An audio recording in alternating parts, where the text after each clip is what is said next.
Hello and welcome to this week's crafting vlog.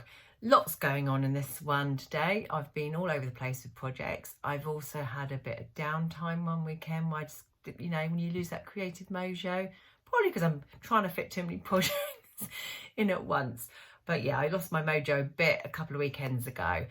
This particular vlog isn't just a week, I think it's about 3 weeks since I've done one. So it's a compilation of the stuff I've done in the last 3 weeks. So let's get into it. Hope you enjoy. Back to the chair, which you would have seen in my last video. And I was mentioning that I'm going to finish it off with a bit of trim, which I think has made all the difference. That bit of lovely golden rope is now covering all the staples. I think it just sort of finished the chair off. I have started my cloth pouch that I am following along with at K3 and Cloth Tales. As you know, I love following her beautiful projects, so this is her latest one and this is what I have done so far. So it's going to be a pouch and this is how far we've got in the tutorial, and what we're doing is just stitching onto the actual pouch itself. So it will open up like this. This is my wadding inside, which I've actually got to cover, which I think will be in the next video, and that's the fabric that I've chosen to cover there. And then if I turn it over, quick turn over, you can see what I have done. So I've actually used some tea dyed fabrics. This was an old napkin and it's been embroidered on anyway, so it's a bit of a cheat there, but I thought it was really lovely to use. And then these two here were little coasters and I tea dyed them last night to match because they were bright white and they looked awful just stuck on there. And what I'm currently doing is stitching around the edge in a red. I'm going to have a red theme and I'm also going to use that colour because I'm going to do some Japanese borrow across here like it's been mended using those two patches. We've got a bit of silk and a bit again tea dyed cotton that was a skirt I once made. So yeah, I'm going to stitch the red around the edge of both of these and also into the middle there. Then I'm going to see what that looks like once I've done these three things, and then I'm going to add a few more stitches and things all over it. I think, I'm not sure yet, but we will see. So that, oh, and I've also done a little lace trim along there, which I think I'm quite happy with that. I did tea dye some lace, but it didn't really work. It still stayed very white and it didn't quite fit. So I've gone for a kind of, the light probably doesn't show it, but it's a creamy colour, which does actually fit in better with the colour of the rest of the fabrics. So that is where I am up to so far. So I'm really enjoying this, and I've chosen, funnily enough, if anyone's paid attention, I had some of this left over from when I reupholstered my chair, which you will see in sort of somewhere in this video, either before or after this clip, and I'm going to somehow use that to wrap around it and tie it up if it's not too thick. Not entirely sure, but we will see. And yeah, so if I get to getting on with this, I will show you more in this video. If not, it will be in another one.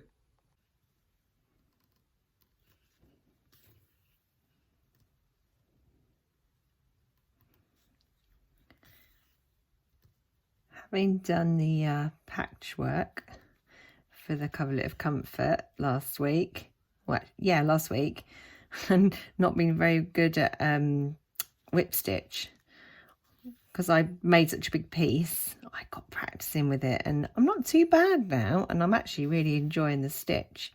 Now I've fathomed out how to go about it, at what angle to get my hands in, rather than before I was like this and I was getting it all twisted and it was really annoying. But yeah, now I'm getting there. It's, I say, definitely not perfect, but it's good enough for me. So I shall continue going round these bits here. I've been working on this slow stitch pouch. I've added, appliqued these two coasters on, having tea dyed them, and I've done some more Japanese burrows. It looks like mending.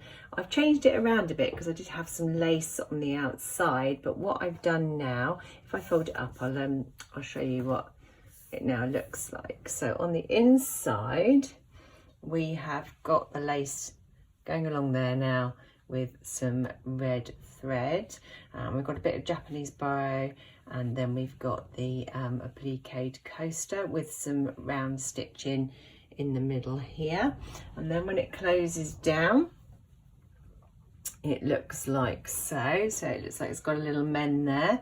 We've got the other appliqued coaster onto it there, and of course this embroidery was already on it, which I think is absolutely beautiful because it was an old napkin. So turning it over, and that's the other side. I've threaded some of my sock yarn through there, and also on the front here, where I took the lace off because I preferred the look of the rough edge there. I did a little bit of the blue sock yarn there as well. And that is up to date for now on the pouch. It's a few weeks later, and Catherine has put up her second part of the cloth pouch, and I've just completed mine. There's been a few changes. I'll just unwrap it. Obviously, the first change is this. I made cloth twine in the end because the upholstery, it was too heavy. I didn't really know how to attach it, and I thought this looks a bit more in keeping with the overall design of this. So here it is. I just used the inside fabric, which I lined it with, and a bit of beigey sort of colour that I'd tea dyed, and then, as I say, made cloth twine, and that's what that is. And then I've attached it, I just sewed it on just there, and then I've attached a few dangly bits. I do like dangly bits. Right, if I unwrap it, as I say, this is my lining, and again I slightly cheated. I did make the gussets, which I've never done before. They're not equal, but I don't mind. I did sort of measure, but I don't know how I went wrong there, but I did go wrong there, but never mind. And inside we've got a silk pouch pocket, sorry, and then it's also lined with tea dyed bit of my old skirt, and then the whole lining is like that. So I didn't end up doing, because I needed to cover, because it was made out of just wadding, white boring wadding, I needed to cover it up, so I couldn't do as Catherine had done and left that blank. So I improvised, and I'm glad it actually worked because I'm never quite sure. And I actually stitched this inner lining in first, and then I did the gussets. So it did work out, and I'm really pleased, and luckily it did, because as I say, being new to stitching, you never know what's going to happen, and I didn't want to get it wrong because I really like this. I'll just show you a bit more of the detail. I stitched a bit more in there, and I did say the design details again all came from Catherine because she had done all this on hers, and I thought, oh, that looks really nice. I was going to leave it. I thought I'd done enough, but I loved how she'd done this stitch around here, which I've actually think I finally mastered. And then on the back, oh well, I did add a little I don't know what that's off of jewellery, I think, but I stitched that on. And then on the back it continues around with this and a bit more borrow, and then obviously I'd stitched on these like coasters, I think they were, and then underneath here I'd done a bit more borrow, and then I had left this plain, and then I'd love what Catherine had done with these stripy bits here, which she'd weaved in and out. I mean, I hadn't done running stitch on here or anything, and I thought actually it is quite boring, and I do love that effect of running stitch absolutely everywhere, and then weaving bits of sock yarn in there.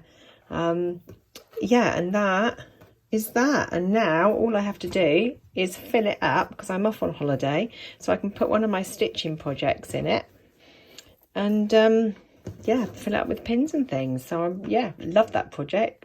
Really happy with the results as well. I have completed this week's part of the Coverlet of Comfort.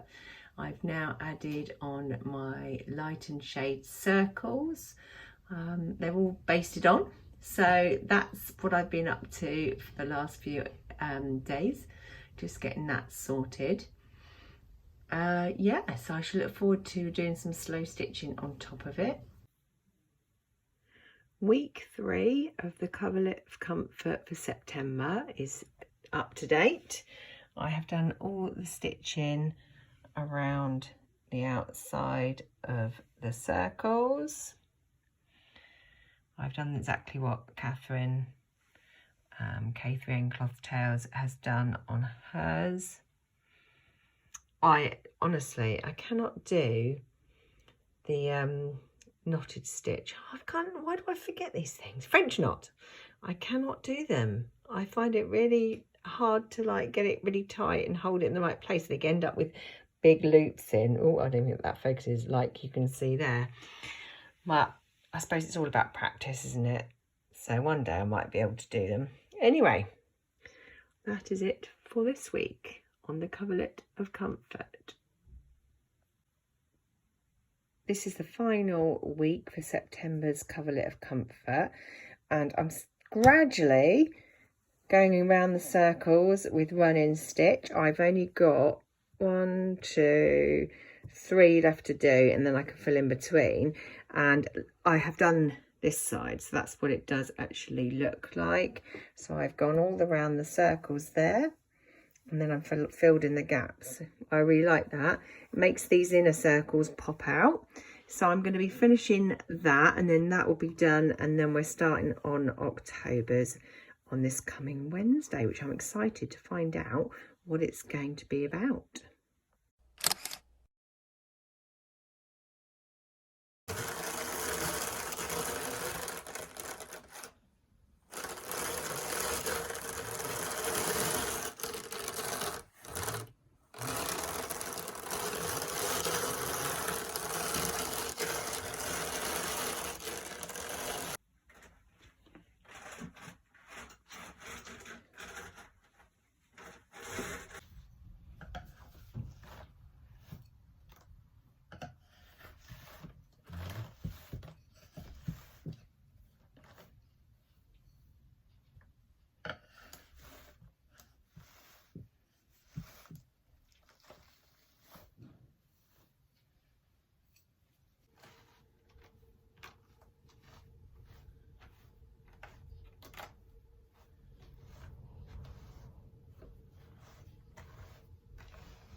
One lovely rainbow bat ready for me to spin, made by my daughter.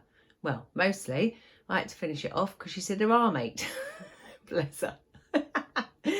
Oh, it'd be lovely to spin up. So look at all the lovely colours. It's gorgeous. There it is in all its glory. Another one to pop into there, ready for me to spin. I hope you can hear me because it's pouring with rain and the winds are really high, and we've got really high winds for the next couple of days. I've decided to spin the purple one because purple being my favourite colour. So I think with this one I am just going to spin it as a normal double knit, hopefully. So that means I've got to do it quite small on either Hetty or Julia. I'm not sure which yet, so that'll be something to be getting on with this week too.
that is what it will look like as a 2-ply. So I'm happy with how that is spinning up.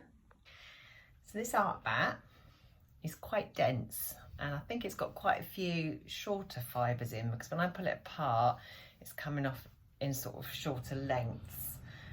I don't know what's in it, because as I've mentioned before in one of my videos, I buy mostly Botany lap waste, and that's the end run, or the like offcuts almost, that of the end product. Like they don't sell them anymore, because it's just short amounts of different fibres. So you get up sort of kilogram bag, I think it is, or 500-gram bag, whatever it is. You get a bag full of all different fibres, and they can be animal fibre, plant fibres. So what I do, the ones that I think, oh, you know, there's not a lot to spin, because you could get a bit sort of that size, which is, you know, you're not going to make much wool with that, are you? So what I do is sort of mix like colours with like, and then I make an art bat, which is what I've got here. So what I'm doing at the moment, rather than just doing this and then spinning some guessing up, I am just pulling bits off, and I'm pre-drafting it, because I find that easier on my fingers. You know, you get sore fingers when you get a bit older. And then I'll show you what I've done with it. I'll turn you around one moment. And I'm popping them in here. So after pre-drafting, roll them into a tiny ball, and then pop them in my little granny's basket. And then that goes down by the side of my spinning wheel. So the basket is lovely and full now. It's actually all, that's the entire bat, apart from a bit I have spun. So now to spin it, I'll just show you the bit. It's looking quite pretty, isn't it, as a single? So that should be a nice coloured yarn when it's plied up. It's now been a week later, and I've finished the spinning of the single. So now I'm gonna Navajo ply it, or chain ply it. I'm attempting to try and capture it and slow it down to show you sort of the method of it.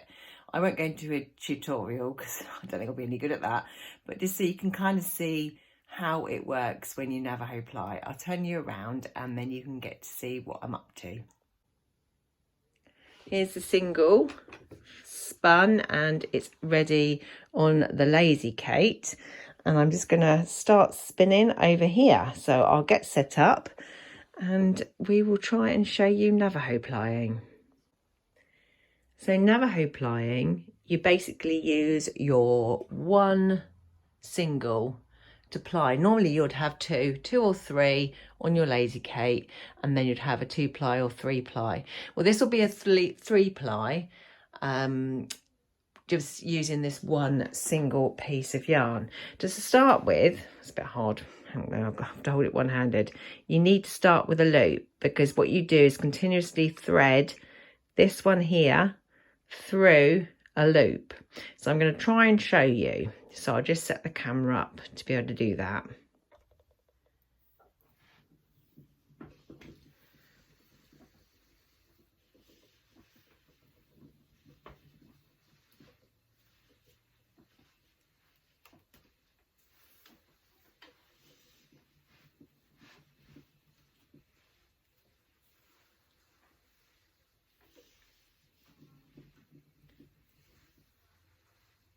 So I have a loop, which I pull, I grab that one, and I twist all 3 together, and then feed that in onto the bobbin. So we grab, this is just my way of doing it. There are various ways to do it, and obviously if you're left or right-handed, it would be different again. So I will slow this down on the video so you can see me doing this, but I hold it with my little finger here, holding this bit out. So you've got a loop, pull up another loop. You can do big loops or small loops. Then I grab that, and then when I'm twisting, pedaling the wheel, it will twist them all together. So if we go back around that way, there we go, twisting them together. And do a few more rounds. And I should speed it up on camera. Slow it down, I mean not speed up, you'll never get to see what I'm going to do. Like that. You could do like a small loop, so I could just do a little one like that. Another little one. Or I could do a big loop. So this is great if you just want to spin one single, or if you have a colour change one. Say this was like a bit of purple, pink, blue, and then you wanted to keep those colours, because then you could look at where you were doing your loops and you could keep all this bit purple, say, and then you think, oh, there's a break in the colour, and then we'd do a bit blue there and so on. So yeah, you can variegate the length of your loops. As I say, it's just the way that I do it. I'm just going to slow it down now and not speak, so I could slow it down the video just so you can see it.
And there you can see on the bobbin is the Navajo ply, 3-ply. And obviously having a 3-ply yarn is far more rounded than having a 2-ply. And it's obviously a bit chunkier too, depending on the length that you, the size that you spin the singles. But yeah, it gives you a nice rounded yarn. So I should keep going with that and show you when it's completed.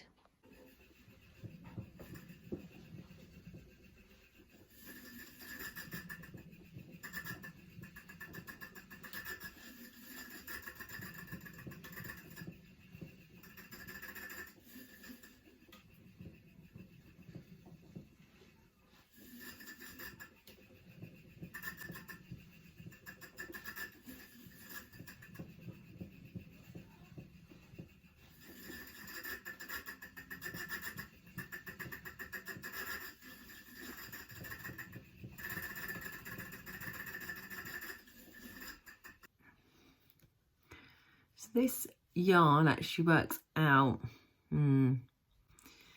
varies, like hand spun yarns do, bit thick, bit thin. But I suppose I'm going to go for an 8 to 10. So that's actually an Aran weight. So it didn't turn out as a double knit. But I think the reason being, apart from the fact that I've, you know, Navajo plied it, so it's 3-ply. The other thing was it did turn out lumpy and bumpy due to all the different fibres in it. There was short staple lengths and longer staple lengths. So I got chunky bits, as you can see here, and thinner bits. So we'll go for it being an Aran yarn for now.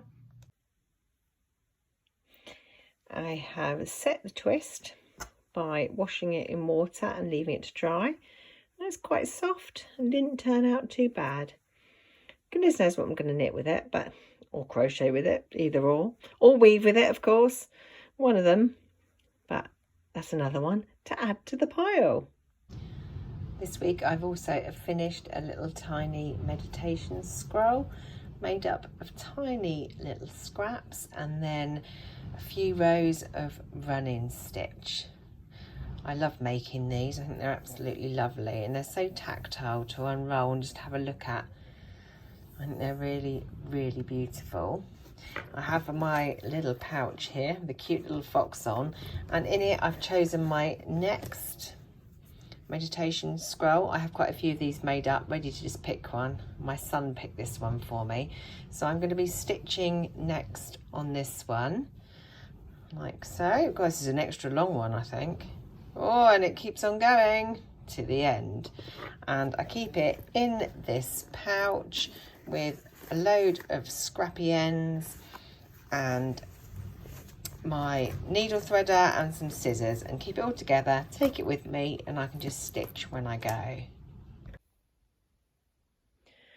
I've just acquired over a couple of months a few vintage linens. Some of them are like my nan's tablecloths. I mean, they're just gorgeous. Look at the embroidery on that.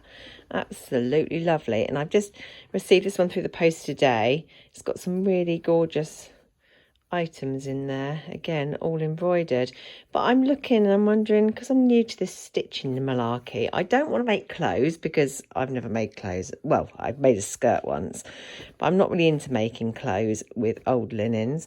I want to sort of use them for I don't know what, but I can't find any wonderful ideas, so I'm hoping something will come to me. I've seen people start to make quilts when they sew like that onto, you know, they've got this part there and they sew that bit on and they stitch over it. I kind of like that idea, kind of like the textile art route there. So I'm not sure what I'm going to do. The other thing I did think of doing, which I quite like the idea of, I've got a brilliant printer scanner here that I could scan some of these smaller ones in. Let me just see if I can find one. So yeah, so for instance, this little thing, you could scan that in and then I could work with it digitally and print it out for some journal paper, or again scan part of a tablecloth in, like the embroidery on there, and use it and then print it out as paper for homemade journals. So I thought about having a go at doing that before I actually use them slow stitching. But if anyone's got any ideas or recommendations or anything, apart from clothes, because I don't really want to make myself a tablecloth shirt or coat or anything like that. I want to make small pieces of art, really, I think. I think that's where I'm leading to. So that, yeah, they're there and I'm just wondering what to do with them. So any comments down below, please. I've just spent the afternoon ironing this bundle of vintage linens and then scanning them in to my printer there, and I'll just show you what I'm up to on the computer side of things.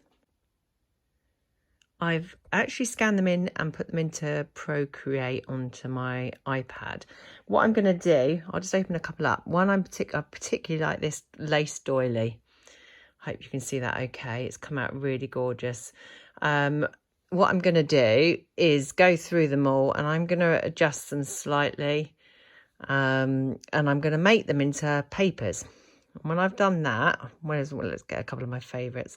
I like this one. When I've done that, I'll print some out and see what they look like.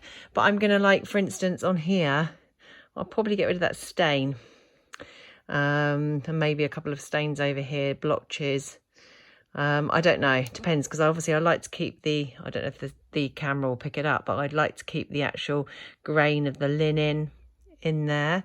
But I think these will make really lovely papers for journals. And there's another gorgeous one. So at the moment, I say they are in their raw state, but I'm going to, you know, mess about with them and see what I can do with them. Yeah, I'm quite pleased how they turned out. Let's find another one. There's a bit of a picture one here. That's quite a nice look. There we go. That one there. And we'll see what happens. And if I get round to making the papers and printing them out, I will show you. If not, I'll show you in the next video that I make.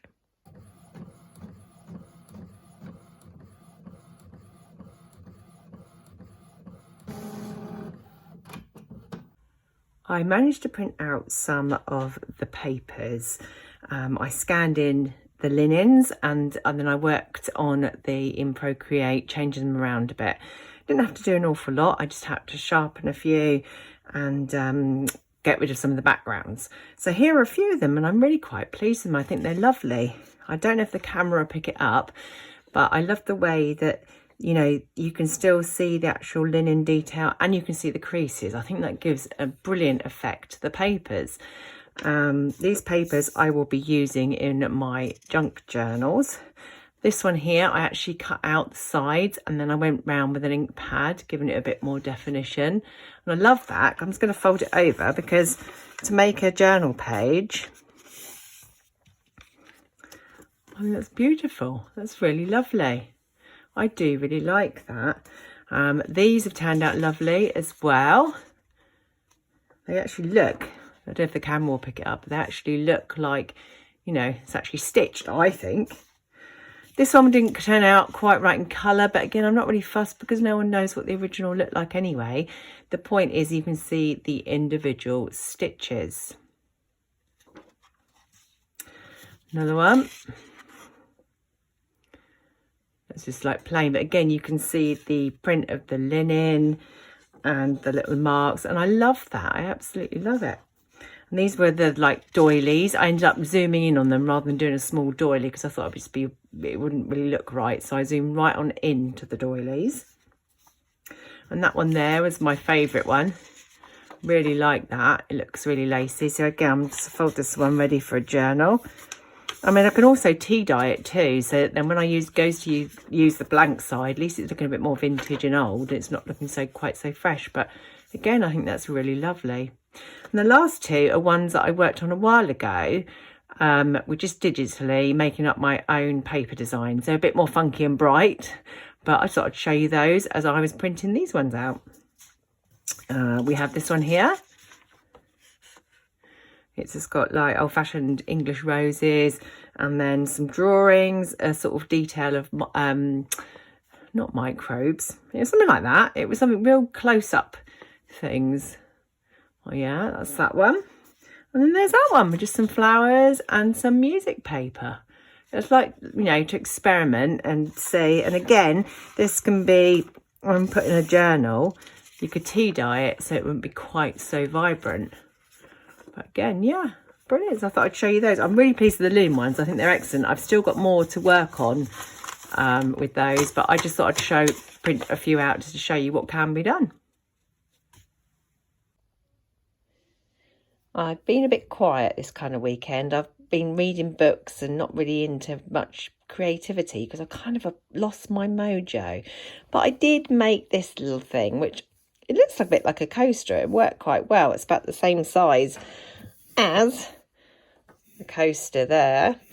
So yeah, I could use it for that, but I quite like it. I think it's, you know, it was just something to stick together. I used a bit of felt for the background.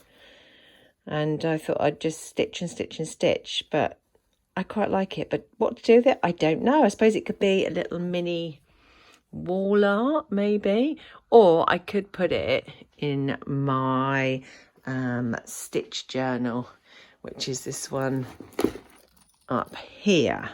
Because I've got a few things going on in that.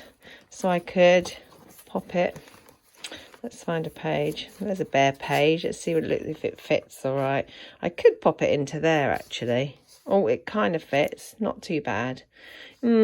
Decisions.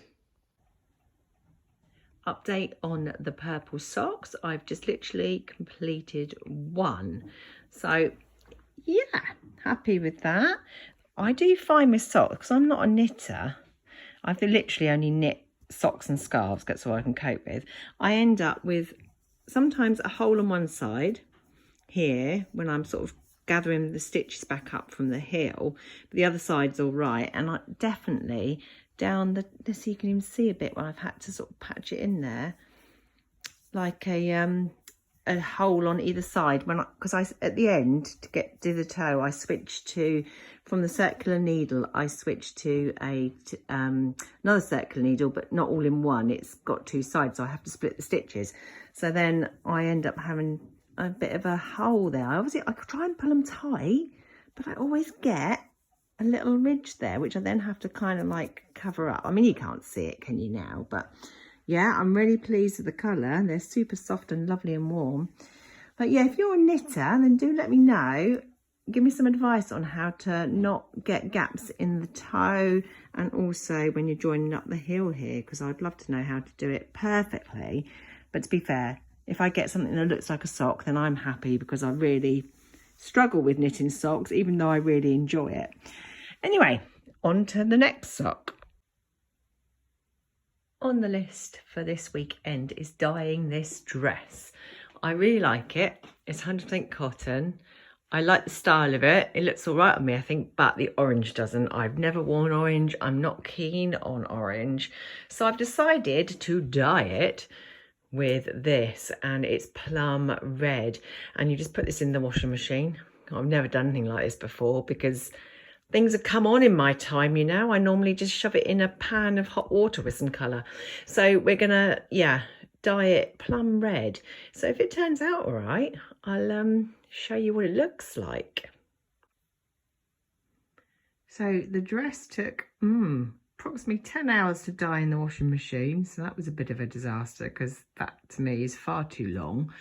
I'm really happy with the colour actually. It's coming up a lot lighter on the camera, but I much prefer this colour. But then I tried the dress on again and I'm still not convinced it's really my style, but I'm going to keep hold of it and see what happens. I'll just show you what else I dyed with it. As you know, I have got these vintage linens, and there was a couple that are the same, so I kept one white, and because the Dylon dye dyed up to 600 grams of material, the dress was only 200, so I thought I'm making use of that. So I dyed these few linens up, which I thought it'd be just a bit something different to stitch on or to use in some way or another. That's just a plain one, so again I can just use it as a backing cloth when I do my slow stitching. This was the brown one, which I think I might have shown you in previously in the video, I'm not sure, but I really like that. And it's like a bit like a table runner, except for it's just like wiggly on one side and straight on the other, but I'm not really sure where to put it, but I actually really quite like it. Oh, and there's one more underneath here, and I also dyed up this little one here, which was white and blue. Oh, and another one underneath that. I'm trying to open this one to show you. There we are. Again, see, it's all just a bit different than having them white or grey, and as I say, I thought I'd make use of the dye as I paid so much for it. Yeah, so I will use these in slow stitching projects. And that's it for this week's video. I hope you all enjoyed it and found some inspiration within it. And thank you so much for watching. I appreciate each and every one of you. Thank you so much for being here. Sending you all lots of love. Bye.